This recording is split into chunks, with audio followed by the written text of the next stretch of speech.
All right, now we're going to start using equations to solve word problems, but now instead of one let statement, we're going to have two let statements. But it's the same process. We define a variable, we set up the equation and solve, and then we answer it. So here's what I like to do. I divide my page into 3 sections. I know it's kind of hard to see from the video, but you can read along. It says one number is 12 less than another number. The total of the two numbers is 157. Find both numbers. So first of all, let's talk about what we're dealing with. Well, we're talking about two numbers. So my first number, I don't know what it is, so I'm going to let it be x. So I'm going to let the first number be x. And the second number, I don't know what it is, but I do know that it's 12 less than another number. So if this is my first one, 12 less than means x minus 12. Okay, so x minus 12 is going to be the other number. Now it says the total is 154. So now I'm just going to add these up. X plus x minus 12 equals 154. And I combine like terms and I solve additive inverse 12. 2x equals 166, divide by 2, and x equals 83. So if the first number is 83, the second number is going to be 12 less than that, which is 71. Okay? So on these, you don't really have to set them up in sentence form. It's just first number, second number. So let's look at number 2. The sum of two numbers is 80. So what are we talking about? We're talking about two numbers. Which one do we have? The larger of the number is 4 more than 3 times the smaller. So we have a larger, instead of doing first, second, let's do larger number and smaller number. Okay, that's what we're going to be talking about. Larger number and smaller number. So it says the larger number is 4 more than 3 times the smaller number. Which guy is not being talked about? It's telling me what the larger number is, so the one not being talked about is the small one. So I'm going to call him x. And now it says the larger is 4 more than 3 times the smaller. So 4 more than 3 times the smaller is 3x plus 4. And now we know that the sum is 80, so I can say 3x plus 4 plus x all equals 80. So now I set up my equation and now I'm going to solve it. And I get 4x equals 76. And then when I divide both sides by 4, I get 19 is my answer. So 19 is going to be the first one. And to find the second one, I plug 19 back in for x. 19 times 3 plus 4 is 61. So those are my two numbers. Okay. All right. Let's look at the third one. So here's the deal. When you identify your variables, you always want to start with which one is not being talked about. So look what happens here. It says in Mrs. Middleton's math class, there are 7 more boys than girls. If there are a total of 29 total students in the class, how many boys are there? Okay, well, what are we doing? We've got girls and we have boys. Who is not being talked about? It says there are 7 more boys. So girls is the one not being talked about. So 7 more would be x plus 7. And now it says there are 29 in the class total. So when I add these up, x plus 7, that's all going to be 29. I solve my equation, 2x plus 7 equals 29. So when I solve this, which you guys already know how to do, I get x equals 11. So what does 11 stand for? It stands for x, which is girls. So how many, look what the question is asking. It says, how many boys are there? Don't tell me 11 because that's not true. It's 11 plus 7 is the boys. So there are 18 boys in class. And that's how we solve that. Let's do a couple on the back side. Let's do 8. Let's look at 8. I want to leave some of these blank in case you guys have questions. You can work some of them out on your own. All right, so the Giants scored 14 less than 3 times the number of points that the Cowboys scored in their last football game. So who's being talked about? Well, we have Giants and we have Cowboys.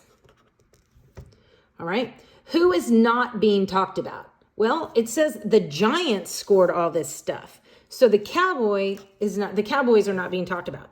So then let's go back and look at what does it say the Giants are doing. It says the Giants scored 14 less than 3 times the number. 14 less than is a turnaround word. Then 3 times the number of points that the Cowboys scored. So that's what it looks like. Altogether, they scored 46 points. So that means if I add 3x minus 14 plus x, it's going to give me a total of 46. When I combine my like terms, I get 4x minus 14 equals 46. You guys know how to do this part. And I get 4x equals 60 and x equals 15. So if x equals 15, that's the Cowboys score. The Cowboys scored 15.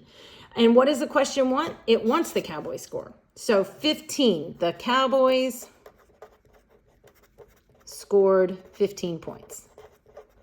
It's a little much for them right now. Okay. All right, let's look at number 9. 3 different parts. Adeline has 9 more than twice the number of Skittles than Morgan has. So who's being talked about? Well, we have Adeline versus Morgan. And it says that Adeline has. So who's not being talked about? Morgan's not. And Adeline has 9 more than twice the number of Skittles. So 9 more than twice the number of Skittles is 2x plus 9. That is what they have, okay? That is a literal translation. Once you have translated what they have, do not change it. I want you to star number 9, okay? Because a lot of times people want to change it, but you can't. It stays here.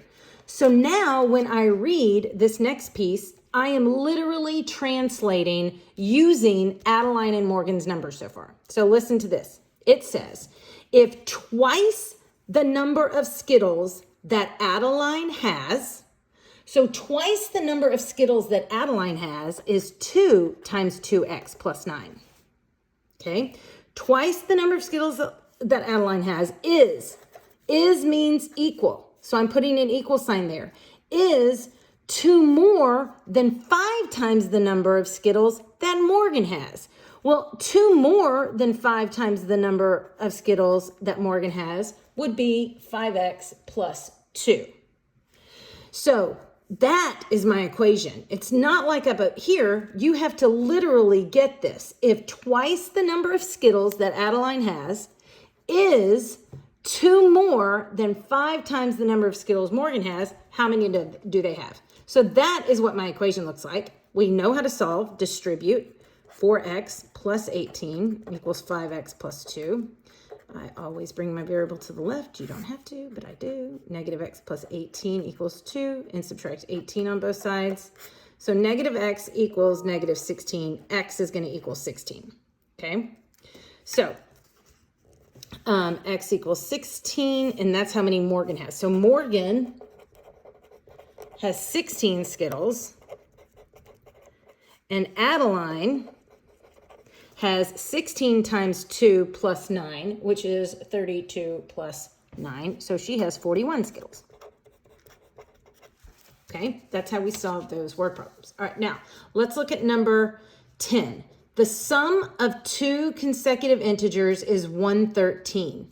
So what does consecutive mean? It means numbers in order. So consecutive numbers mean like 1, 2, 3, 6, 7, 8. That's consecutive numbers. Okay, so it's important to know one right after the next. So first we need that definition of consecutive numbers. So in my first piece, if it wants 2 consecutive integers, I need to have a first number and I need to have a second number.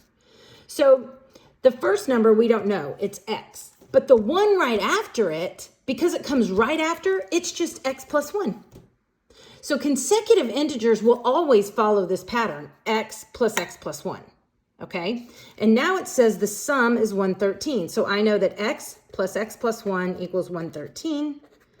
2x plus 1 equals 113. When I subtract 1, I get 2x equals 112. And dividing by 2, I get x equals 56. So if my first number is 56, the next one's 57. And guys, remember, you can always check your answers. Always. Okay? All right, let's do the next one. The sum of 2 consecutive integers is 187. So here's my first number, here's my second number. I don't know what my first number is, but because they're consecutive, this next one is x plus 1. And the sum, so if I add them both together, is 187. So I get 2x plus 1 equals 187, subtract 1, 2x equals 186, and when I divide by 2, I get 93. So if the first one is 93, the next one is 94, okay? All right, if you guys are struggling or have questions, come and see me.